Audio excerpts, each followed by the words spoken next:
কল্পনা করুন, আপনি একদিন ঘুমিয়ে পড়লেন। যখন জেগে উঠলেন তখন আপনার চারপাশের পৃথিবী সম্পূর্ণ বদলে গেছে। আপনার চেনা মানুষ কেউ আর বেঁচে নেই।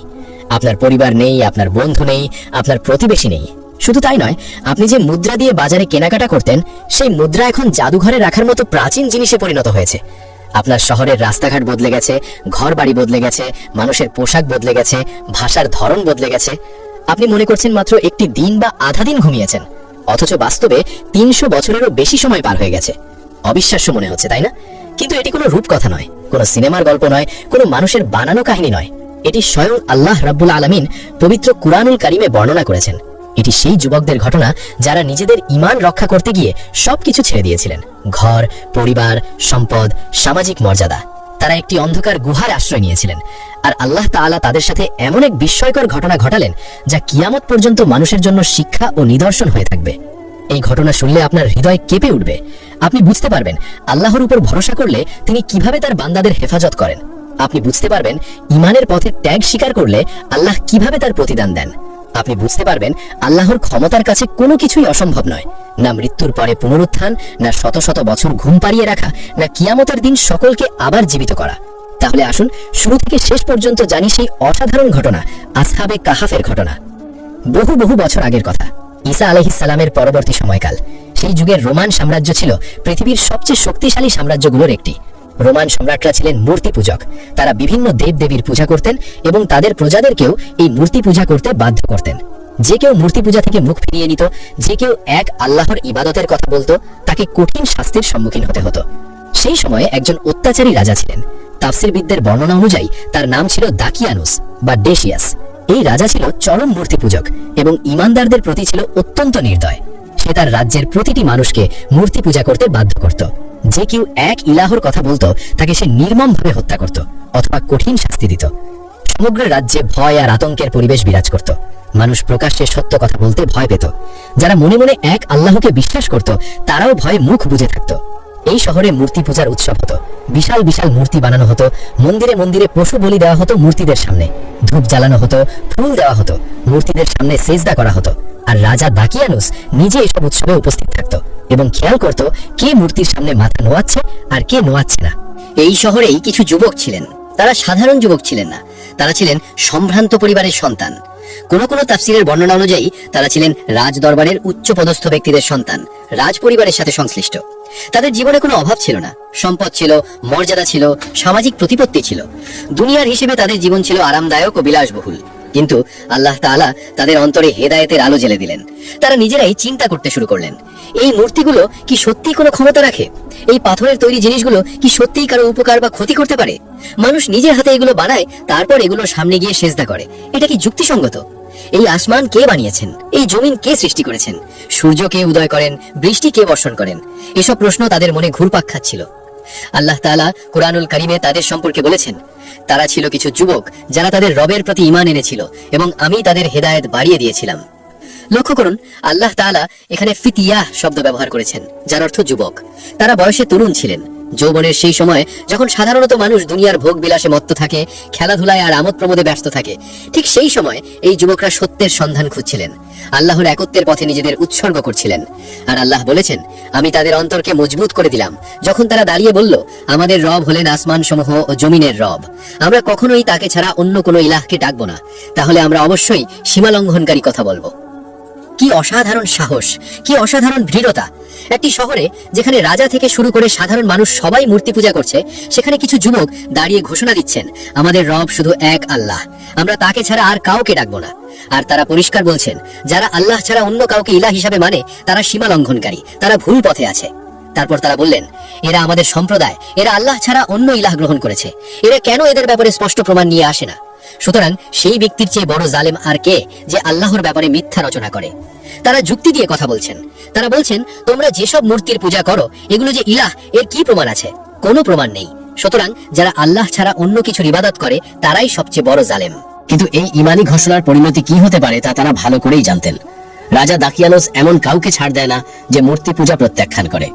তাদের ধরা পড়লে নিশ্চিত মৃত্যু অথবা এমন কঠিন শাস্তি যা মৃত্যুর চেয়েও ভয়ানক।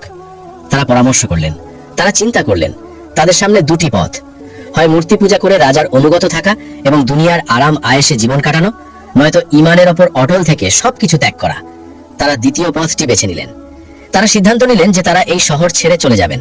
তারা কোনো গুহায় আশ্রয় নেবেন, আল্লাহর ওপর পূর্ণ তাওয়াক্কুল করবেন, আল্লাহ তাদের রক্ষা করবেন। চিন্তা করুন, এই যুবকরা সম্ভ্রান্ত পরিবারের সন্তান। তারা বড় বড় প্রাসাদে থাকতেন, নরম বিছানায় ঘুমাতেন, উন্নত খাবার খেতেন। আর এখন তারা সেই সব কিছু ছেড়ে দিয়ে একটি অন্ধকার স্যাঁতস্যাঁতে গুহায় আশ্রয় নিচ্ছেন, শুধুমাত্র ঈমান রক্ষার জন্য, শুধুমাত্র আল্লাহর সন্তুষ্টির জন্য। তারা ঘর ছাড়লেন, পরিবার ছাড়লেন, বন্ধু বান্ধব ছাড়লেন, সম্পদ ছাড়লেন, সামাজিক মর্যাদা ছাড়লেন, সবকিছু ছাড়লেন। সাথে নিলেন শুধু আল্লাহর উপর ভরসা এবং নিজেদের ঈমান। আর সাথে ছিল তাদের একটি কুকুর। হ্যাঁ, তাদের সাথে একটি কুকুর ছিল। এই কুকুরটি তাদের অনুসরণ করেছিল। কোনো কোনো তাফসিরে এসেছে যে কুকুরটি ছিল একজন রাখালের, যে তাদের পথে পেয়েছিল। আবার কোনো কোনো বর্ণনায় এসেছে যে কুকুরটি তাদেরই ছিল, শিকারী কুকুর। কুকুরটি তাদের সাথে সাথে চলল এবং গুহায়ও তাদের সঙ্গী হলো। তারা শহর থেকে বের হয়ে পাহাড়ের দিকে রওনা দিলেন। অবশেষে তারা একটি গুহা খুঁজে পেলেন। এটি ছিল একটি প্রশস্ত গুহা। তারা সেই গুহায় প্রবেশ করলেন। তাদের কুকুরটি গুহার মুখে তার সামনের 2 পা প্রসারিত করে শুয়ে পড়ল, যেন একজন প্রহরীর মতো পাহারা দিচ্ছে। তারা গুহায় ঢুকে আল্লাহর কাছে দোয়া করলেন। তারা আল্লাহর কাছে রহমত চাইলেন। তারা আল্লাহর কাছে নিজেদের কাজকর্মের সুব্যবস্থা চাইলেন। তারা আল্লাহর কাছে আশ্রয় চাইলেন সেই জালিম রাজা ও তার কওমের অনিষ্ট থেকে। আর আল্লাহ তাআলা তাদের দোয়া কবুল করলেন। কিন্তু আল্লাহ তাদের দোয়া কবুল করলেন এমন ভাবে যা তাদের কল্পনাতেও ছিল না। আল্লাহ তাদের জন্য এমন এক ব্যবস্থা করলেন যা ছিল সত্যি অবিশ্বাস্য, সত্যি বিস্ময়কর। আল্লাহ তাআলা তাদের কানে পর্দা ফেলে দিলেন, অর্থাৎ আল্লাহ তাদের গভীর ঘুমে নিমজ্জিত করলেন। এমন ঘুম যে বাইরের কোনো শব্দ তাদের কানে পৌঁছায় না। কোনো ঝড়ের আওয়াজ, কোনো পশু পাখির ডাক, কোনো মানুষের কথা কিছুই তাদের ঘুম ভাঙাতে পারবে না। আল্লাহ যতক্ষণ চান ততক্ষণ তারা ঘুমিয়ে থাকবে। আল্লাহ তাআলা বলেন, অতঃপর আমি গুহায় তাদের কানে পর্দা ফেলে দিলাম বহু বছরের জন্য। বহু বছরের জন্য, এই কথাটি শুনে কি একটু থামতে হয় না? এই যুবকরা জানতেন না যে তাদের এই ঘুম হবে বহু বছরের ঘুম। তারা ভেবেছিলেন হয়তো কিছুক্ষণ বিশ্রাম নিয়ে আবার জেগে উঠবেন, কিন্তু আল্লাহর পরিকল্পনা ছিল সম্পূর্ণ ভিন্ন। এখন প্রশ্ন হলো, 300 বছরেরও বেশি সময় ধরে কিছু মানুষ একটি গুহায় ঘুমিয়ে আছে। তাদের শরীর কি নষ্ট হয়ে যাবে না? তাদের চামড়া কি পচে যাবে না? তাদের হাড়গোড় কি ক্ষয় হয়ে যাবে না? সাধারণ হিসেবে তো হওয়ার কথা, কিন্তু আল্লাহ তাআলা তাদের হেফাজতের জন্য কিছু অসাধারণ ব্যবস্থা করলেন, যা তিনি নিজে কুরআনে উল্লেখ করেছেন। প্রথম ব্যবস্থা, সূর্যের আলো ও তাপ থেকে সুরক্ষা। আল্লাহ তাআলা বলেন, তুমি সূর্যকে দেখবে, যখন তা উদিত হয় তখন তাদের গুহা থেকে ডান দিকে সরে যায়, আর যখন তা অস্ত যায় তখন তাদের থেকে বাম দিকে কেটে যায়, অথচ তারা গুহার প্রশস্ত স্থানে রয়েছে। সুবহানাল্লাহ! আল্লাহ গুহার অবস্থান এমন ভাবে নির্ধারণ করেছিলেন যে সূর্যের আলো সরাসরি তাদের শরীরে পড়তো না। সকালে সূর্য উদিত হলে রশ্মি গুহার ডান পাশ দিয়ে চলে যেত, আর সন্ধ্যায় সূর্য অস্ত যাওয়ার সময় রশ্মি বাম পাশ দিয়ে চলে যেত। কিন্তু তারা গুহার এমন একটি প্রশস্ত জায়গায় ছিলেন যেখানে পর্যাপ্ত বাতাস চলাচল করত।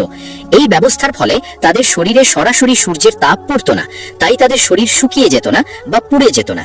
আবার সম্পূর্ণ অন্ধকারেও ছিল না, কিছুটা আলো ও বাতাস আসতো, তাই স্যাঁতস্যাঁতে পরিবেশে তাদের শরীর পচেও যেত না। আল্লাহ এরপর বলেন, এটা আল্লাহর নিদর্শন সমূহের মধ্যে একটি। আল্লাহ যাকে হেদায়েত দেন সেই হেদায়েত প্রাপ্ত, আর যাকে তিনি পথভ্রষ্ট করেন তুমি তার জন্য কোনো পথপ্রদর্শনকারী অভিভাবক পাবে না। দ্বিতীয় ব্যবস্থা, পাশ ফেরানো। আল্লাহ তাআলা তাদের ঘুমের মধ্যে আরেকটি বিস্ময়কর ব্যবস্থা করেছিলেন। তিনি বলেন, তুমি তাদেরকে জাগ্রত মনে করবে অথচ তারা ঘুমন্ত। আমি তাদেরকে ডান দিকে ও বাম দিকে পাশ ফিরিয়ে দিচ্ছিলাম।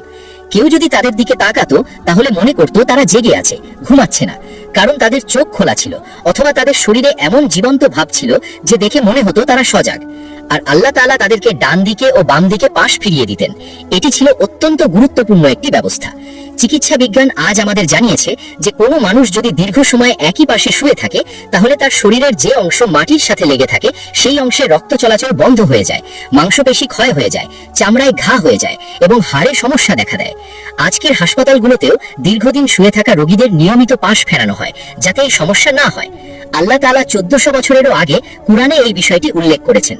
তিনি নিজে তার অসীম ক্ষমতায় এই যুবকদের পাশ ফিরিয়ে দিতেন, কখনো ডানে কখনো বামে, যাতে তাদের শরীর সংরক্ষিত থাকে, তাদের মাংসপেশি অক্ষত থাকে, তাদের রক্ত চলাচল বজায় থাকে। তৃতীয় ব্যবস্থা, কুকুরটির ভূমিকা। আল্লাহ বলেন, আর তাদের কুকুরটি গুহার মুখে তার 2 সামনের পা প্রসারিত করে বসে আছে। কুকুরটি গুহার প্রবেশদ্বারে ছিল, তার 2 সামনের পা ছড়িয়ে দিয়ে সে শুয়েছিল, ঠিক যেন একজন প্রহরী। এই কুকুরটিও আল্লাহর হুকুমে তাদের সাথে ঘুমিয়েছিল। কুকুরটি ছিল গুহার এক ধরনের পাহারাদার। কেউ যদি গুহার কাছে আসতো এবং ভেতরে কুকুরটিকে দেখতো তাহলে ভয় পেয়ে ফিরে যেত। আল্লাহ বলেন, তুমি যদি তাদের দিকে উঁকি দিতে তাহলে অবশ্যই পিছু হটে পালিয়ে যেতে এবং তাদের ভয়ে আতঙ্কিত হয়ে পড়তে। অর্থাৎ আল্লাহ তাআলা তাদের উপর এমন একটি ভয়ের পরিবেশ তৈরি করে দিয়েছিলেন যে কেউ সেই গুহার কাছে গেলেই ভয় পালিয়ে যেত। কেউ সাহস করত না গুহার ভেতরে প্রবেশ করা বা তাদের কাছে যাওয়া। কি কারণে এই ভয় হতো? কেউ বলেন কুকুরটির কারণে, কেউ বলেন তাদের চেহারায় এমন একটি জ্যোতি ছিল যা দেখে মানুষ ভয় পেত, কেউ বলেন আল্লাহ তাআলা ফেরেশতা দ্বারা তাদের হেফাজত করতেন। আল্লাহই ভালো জানেন। কিন্তু মূল বিষয় হলো আল্লাহ তাআলা 300 বছরেরও বেশি সময় ধরে এই যুবকদের এমন ভাবে সংরক্ষণ করেছিলেন যে কোনো মানুষ, কোনো প্রাণী, কোনো প্রাকৃতিক শক্তি তাদের কোনো ক্ষতি করতে পারেনি। তাদের শরীর অক্ষুণ্ণ ছিল, তাদের চেহারা তাজা ছিল, তাদের কাপড় অক্ষুণ্ণ ছিল। তারা ঠিক যেভাবেই ঘুমিয়ে পড়েছিলেন। যখন এই যুবকরা গুহায় ঘুমিয়েছিলেন, পৃথিবী থেমে থাকেনি। রাজা দাকিয়ানুস সম্ভবত তাদের খোঁজ করেছিল। সে হয়তো তাদের পরিবারকে জিজ্ঞাসাবাদ করেছিল, কিন্তু তাদের কোনো হদিস পায়নি। সময় গড়িয়ে গেল, রাজা দাকিয়ানুস মারা গেল, তারপরে আরেক রাজা এলো, সেও মারা গেল। প্রজন্মের পর প্রজন্ম এলো, চলে গেল। এই যুবকদের কথা মানুষ ভুলে গেল। তাদের পরিবারের সদস্যরা মারা গেলেন, তাদের বন্ধু বান্ধব মারা গেলেন, তাদের চেনা জানা সকল মানুষ পৃথিবী থেকে বিদায় নিলেন। 100 বছর পেরিয়ে গেল, 200 বছর পেরিয়ে গেল, 300 বছর পেরিয়ে গেল। সমাজ বদলে গেল, রাজ্যের শাসন ব্যবস্থা বদলে গেল। আর সবচেয়ে গুরুত্বপূর্ণ যে পরিবর্তন ঘটল, সেই শহরে এখন আর মূর্তি পূজা হয় না। এখন এই শহরের মানুষ এক আল্লাহতে বিশ্বাস করে। একজন ইমানদার রাজা এখন এই শহর শাসন করছেন।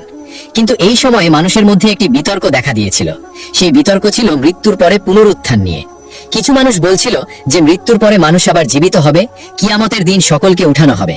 আর কিছু মানুষ বলছিল এটা অসম্ভব, মরে গেলে মানুষ শেষ, হাড়গোড় পচে গেলে আবার কিভাবে জীবিত হবে, শুধু রূহ থাকবে, শরীর আর উঠবে না। এই বিতর্কের মীমাংসার জন্য আল্লাহ তাআলা আসহাবে কাহাফকে জাগ্রত করার সিদ্ধান্ত নিলেন, যাতে মানুষ বুঝতে পারে যে আল্লাহর পক্ষে মানুষকে মৃত্যুর পরে আবার জীবিত করা কঠিন কিছু নয়। তিনি যদি কিছু মানুষকে 300 বছর ঘুম পাড়িয়ে রাখতে পারেন এবং তারপর আবার জাগাতে পারেন, তাহলে তিনি কিয়ামতের দিন সকল মানুষকেও জীবিত করতে পারবেন। আল্লাহ তাআলা বলেন, এরপর আমি তাদেরকে জাগিয়ে তুললাম, যাতে আমি জানতে পারি তাদের দুই দলের মধ্যে কোনটি তাদের অবস্থানকালের সঠিক হিসাব রাখতে পেরেছে। 309 বছর পরে আল্লাহ তাআলা তাদের ঘুম ভাঙালেন। তারা জেগে উঠলেন, তাদের চোখ মেলে তাকালেন। তারা দেখলেন তারা একটি গুহার মধ্যে আছেন। তাদের মনে হলো যেন তারা সামান্য কিছুক্ষণ ঘুমিয়েছিলেন। তারা পরস্পরকে জিজ্ঞেস করলেন। তাদের মধ্যে একজন বলল, তোমরা কতক্ষণ অবস্থান করেছো? তারা বলল, আমরা একদিন বা একদিনের কিছু অংশ অবস্থান করেছি। সুবহানাল্লাহ। 309 বছর ঘুমিয়ে থেকেও তাদের মনে হচ্ছে মাত্র একটি দিন বা আধা দিন ঘুমিয়েছেন। তাদের শরীরে কোনো পরিবর্তন হয়নি, তাদের চেহারায় বার্ধক্যের কোনো ছাপ নেই, তাদের কাপড় আগের মতোই আছে, তাদের পেটে ক্ষুধা লেগেছে যেমনটা একটি রাত ঘুমিয়ে উঠলে লাগে। সবকিছু তাদের কাছে স্বাভাবিক মনে হচ্ছে। কিন্তু তাদের মধ্যে কিছুটা সন্দেহও ছিল, কারণ তারা ঠিক নিশ্চিত হতে পারছিলেন না কতক্ষণ ঘুমিয়েছেন। তাই তারা বলল, তোমাদের রবই ভালো জানেন তোমরা কতক্ষণ অবস্থান করেছো। তারা নিজেদের মধ্যে এই বিতর্ক শেষ করে দিলেন।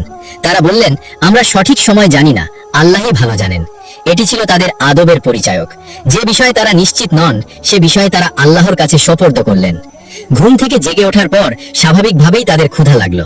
তারা সিদ্ধান্ত নিলেন যে তাদের একজনকে শহরে পাঠাতে হবে খাবার কিনে আনার জন্য। তারা বললেন, এখন তোমরা তোমাদের একজনকে তোমাদের এই রূপার মুদ্রা দিয়ে শহরে পাঠাও। সে যেন দেখে কোন খাবার সবচেয়ে পবিত্র ও উত্তম, সেখান থেকে যেন তোমাদের জন্য খাবার নিয়ে আসে। আর সে যেন সতর্কতা অবলম্বন করে এবং কাউকে যেন তোমাদের ব্যাপারে জানতে না দেয়। এখানে কয়েকটি বিষয় লক্ষণীয়। 1, তাদের কাছে রূপার মুদ্রা ছিল। এই মুদ্রা ছিল 300 বছর আগের। তারা ভাবছিলেন এই মুদ্রা দিয়ে তারা স্বাভাবিকভাবেই খাবার কিনতে পারবেন। 2, তারা আজকা তাআমা বা সবচেয়ে পবিত্র খাবার খুঁজতে বললেন, কারণ সেই শহরে মূর্তি পূজকরা তাদের মূর্তির নামে পশু জবাই করত এবং সেই মাংস বাজারে বিক্রি হতো। এই যুবকরা চাইছিলেন না যে তারা মূর্তির নামে জবাই করা কোনো খাবার খান, তাই তারা পবিত্র ও হালাল খাবার খুঁজতে বললেন। 3, তারা সতর্কতা অবলম্বন করতে বললেন। তারা ভয় পাচ্ছিলেন যে রাজা দাকিয়ানুস বা তার লোকজন তাদের খুঁজে বের করবে। তারা জানতেন না যে দাকিয়ানুস শত শত বছর আগে মারা গেছে। তারা বললেন, কারণ তারা যদি তোমাদের সম্পর্কে জানতে পারে, তাহলে তারা তোমাদের পাথর মেরে হত্যা করবে অথবা তাদের ধর্মে মানে মূর্তি পূজায় ফিরিয়ে নিয়ে যাবে, আর তাহলে তোমরা কখনোই সফল হবে না। তারা এখনো মনে করছেন যে বাইরে সেই পুরনো পরিবেশ রয়েছে, সেই মূর্তি পূজক রাজা রয়েছে, সেই জুলুম অত্যাচার চলছে। তাই তারা সতর্ক থাকতে চাইছেন। তাদের মধ্য থেকে একজনকে পাঠানো হলো শহরে। তিনি রূপার মুদ্রা নিয়ে রওনা দিলেন। গুহা থেকে বের হয়ে তিনি পাহাড় থেকে নামতে শুরু করলেন। যতই তিনি শহরের দিকে এগিয়ে যাচ্ছিলেন, ততই কিছু একটা অসঙ্গতি অনুভব করছিলেন। রাস্তাঘাট কেমন যেন বদলে গেছে। আগে যেখানে মাঠ ছিল সেখানে এখন ঘর বাড়ি, আগে যেখানে ঘর ছিল সেখানে হয়তো অন্য কিছু। মানুষের চেহারা অপরিচিত, তাদের পোশাক আলাদা ধরনের। কিন্তু তিনি ভাবলেন হয়তো তিনি ভুল রাস্তায় এসেছেন অথবা কিছু পরিবর্তন হয়েছে। তিনি শহরে প্রবেশ করলেন। তিনি একটি দোকানে গেলেন খাবার কিনতে। তিনি রূপার মুদ্রা বের করলেন এবং দোকানদারকে দিলেন। দোকানদার মুদ্রাটি হাতে নিয়ে অবাক হয়ে তাকালো। এই মুদ্রা তো 300 বছরের পুরনো। এমন মুদ্রা তো বহু আগে চলাচল বন্ধ হয়ে গেছে। দোকানদার মুদ্রাটি উল্টে পাল্টে দেখলো। মুদ্রায় দাকিয়ানুস রাজার নাম ও ছবি খোদাই করা। এই রাজা তো শত শত বছর আগে মারা গেছে। দোকানদার জিজ্ঞেস করলো, তুমি কোথা থেকে এই মুদ্রা পেলে? তুমি কি কোনো গুপ্তধন খুঁজে পেয়েছো? যুবকটি অবাক হলেন। তিনি বুঝতে পারছিলেন না দোকানদার কেন এত অবাক হচ্ছে। তিনি বললেন, এটা আমার নিজের টাকা, এতে অবাক হওয়ার কি আছে? আমি তো গতকালই এই শহরে ছিলাম। দোকানদার আরো বিস্মিত হলো। সে অন্যদের ডাকলো। খবর ছড়িয়ে পড়লো। মানুষ জড়ো হতে শুরু করলো এই অদ্ভুত যুবকের চারপাশে, যে 300 বছরের পুরনো মুদ্রা দিয়ে কেনাকাটা করতে এসেছে এবং দাবি করছে যে সে গতকালই এই শহরে ছিল। যুবকটি এই ভিড় দেখে ভয় পেলেন। তিনি ভাবলেন হয়তো তাকে চিনে ফেলেছে এবং রাজা দাকিয়ানুসের কাছে নিয়ে যাবে। তিনি পালানোর চেষ্টা করলেন, কিন্তু মানুষ তাকে ঘিরে ধরল। তারা তাকে শহরের শাসকের কাছে নিয়ে গেল। কিন্তু এই শাসক কোনো মূর্তি পূজক ছিলেন না। তিনি ছিলেন একজন ইমানদার শাসক। শাসকের কাছে যুবকটিকে আনা হলো। শাসক তাকে জিজ্ঞেস করলেন, তুমি কে? কোথা থেকে এসেছো? এই পুরনো মুদ্রা তুমি কোথায় পেলে? যুবকটি তার পরিচয় দিলেন। তিনি তার বাবার নাম বললেন, তার পরিবারের নাম বললেন, তার ঠিকানা বললেন। কিন্তু সেই নামগুলো কেউ চেনে না, সেই পরিবারের কথা কেউ জানে না। সেই ঠিকানায় এখন অন্য মানুষ থাকে। যুবকটি বললেন, আমি এই শহরের বাসিন্দা। আমরা রাজা দাকিয়ানুসের অত্যাচার থেকে বাঁচতে কাল রাতে একটি গুহায় আশ্রয় নিয়েছিলাম। আজ আমার সাথীরা আমাকে খাবার কিনতে পাঠিয়েছে। মানুষ একে অপরের দিকে তাকালো। দাকিয়ানুস, সেই রাজা তো 300 বছরেরও আগে মারা গেছে। এই যুবক কি পাগল, নাকি সত্যিই কিছু ঘটেছে? শাসক বুদ্ধিমান ছিলেন। তিনি বুঝতে পারলেন যে এখানে কোনো সাধারণ ঘটনা ঘটেনি। তিনি যুবকটিকে বললেন, তুমি আমাদের সেই গুহায় নিয়ে চলো। যুবকটি রাজি হলেন। তিনি এবং শহরের অনেক মানুষকে নিয়ে গুহার দিকে রওনা দিলেন। পুরো শহর যেন নড়ে উঠল। শত শত মানুষ সেই যুবকের পিছে পিছে গুহার দিকে ছুটল। খবর চারদিকে ছড়িয়ে পড়ল। 300 বছর আগের কিছু মানুষ জীবিত আছে একটি গুহায়। তারা গুহার কাছে পৌঁছলেন। যুবকটি গুহার ভেতরে প্রবেশ করলেন। তিনি তার সাথীদের কাছে গেলেন। গুহার ভেতরে বাকি যুবকরা অপেক্ষা করছিলেন। তারা তাদের সাথীর জন্য চিন্তিত ছিলেন। তিনি যখন ফিরে এলেন, তারা জিজ্ঞেস করলেন, কি হয়েছে? খাবার এনেছো? যুবকটি তাদের সবকিছু জানালেন। তিনি বললেন, ভাইয়েরা, পৃথিবী বদলে গেছে। দাকিয়ানুস আর নেই, সেই মূর্তি পূজকরা আর নেই। এখন এই শহরে এক আল্লাহতে বিশ্বাসী মানুষ বাস করে। আর আমরা একদিন নয়, 300 বছরেরও বেশি সময় ঘুমিয়েছিলাম। তাদের অবস্থা কেমন হয়েছিল সেই মুহূর্তে তা কল্পনা করুন। 300 বছর। তাদের মা বাবা নেই, পরিবার নেই, বন্ধু নেই, চেনা জানা কেউ নেই। তাদের জানা পৃথিবী আর নেই। সবকিছু বদলে গেছে। শহরের মানুষ গুহার বাইরে দাঁড়িয়েছিল। শাসক তাদের দেখলেন। তিনি এবং শহরের মানুষ বুঝতে পারলেন যে এটি আল্লাহর একটি মহান নিদর্শন। আল্লাহ তাআলা তাদেরকে পুনরুত্থানের একটি জীবন্ত প্রমাণ হিসেবে দেখিয়ে দিলেন। আল্লাহ তাআলা এই ঘটনা ঘটিয়েছিলেন বেশ কয়েকটি উদ্দেশ্যে। আল্লাহ নিজে কোরআনে বলেছেন, এভাবে আমি তাদের অবস্থা মানুষদের জানিয়ে দিলাম, যাতে তারা জানতে পারে যে আল্লাহর প্রতিশ্রুতি সত্য এবং কিয়ামতে কোনো সন্দেহ নেই। এটিই ছিল সবচেয়ে বড় উদ্দেশ্য, মানুষকে প্রমাণ করে দেখানো যে পুনরুত্থান সত্য, মৃত্যুর পরে আবার জীবিত হওয়া সত্য, কিয়ামত সত্য। আল্লাহ যদি কিছু মানুষকে 300 বছর ঘুম পাড়িয়ে রেখে আবার জানাতে পারেন, তাহলে তিনি কিয়ামতের দিন সকল মানুষকে কবর থেকে উঠিয়ে জীবিত করতেও পারবেন। এতে বিন্দুমাত্র সন্দেহ নেই। সেই সময় শহরে যে বিতর্ক চলছিল শরীর সহ পুনরুত্থান হবে কিনা, সেই বিতর্কের চূড়ান্ত জবাব ছিল এই ঘটনা। আল্লাহ দেখিয়ে দিলেন, হ্যাঁ, শরীর সহই পুনরুত্থান হবে। এই যুবকরা তো শরীর সহই 300 বছর পরে জেগে উঠেছে। তাদের শরীর অক্ষত আছে, তাদের অঙ্গ প্রত্যঙ্গ ঠিক আছে, তারা কথা বলতে পারছে, চলাফেরা করতে পারছে। এটাই প্রমাণ যে আল্লাহ চাইলে যে কোনো কিছু সম্ভব। আল্লাহ তাআলা তাদের জাগ্রত করার উদ্দেশ্য পূর্ণ হয়ে গেল। মানুষ জেনে গেল যে পুনরুত্থান সত্য। যুবকরা জেগে ওঠার কিছুদিন পর, কেউ কেউ বলেন সেই দিনই বা কিছুক্ষণ পর, এই যুবকরা আবার মৃত্যুবরণ করলেন। আল্লাহ তাআলা তাদের রূহ কবজ করলেন। তারা এই দুনিয়া থেকে চিরবিদায় নিলেন। তাদের মৃত্যুর পরে মানুষের মধ্যে বিতর্ক শুরু হলো, এদের সাথে কি করা হবে, কোথায় এদের দাফন করা হবে, কিভাবে এদের স্মৃতি সংরক্ষণ করা হবে। আল্লাহ তাআলা বলেন, তখন তারা নিজেদের মধ্যে তাদের বিষয়ে বিতর্ক করছিল। তখন কেউ বলল, তাদের উপর একটি ইমারত নির্মাণ করো। তাদের রব তাদের সম্পর্কে ভালো জানেন। যারা তাদের বিষয়ে জয়ী হলো, তারা বলল, আমরা অবশ্যই তাদের উপর একটি মসজিদ নির্মাণ করব, যাতে মানুষ এখানে এসে আল্লাহর ইবাদত করতে পারে এবং এই মহান ঘটনার কথা স্মরণ করতে পারে।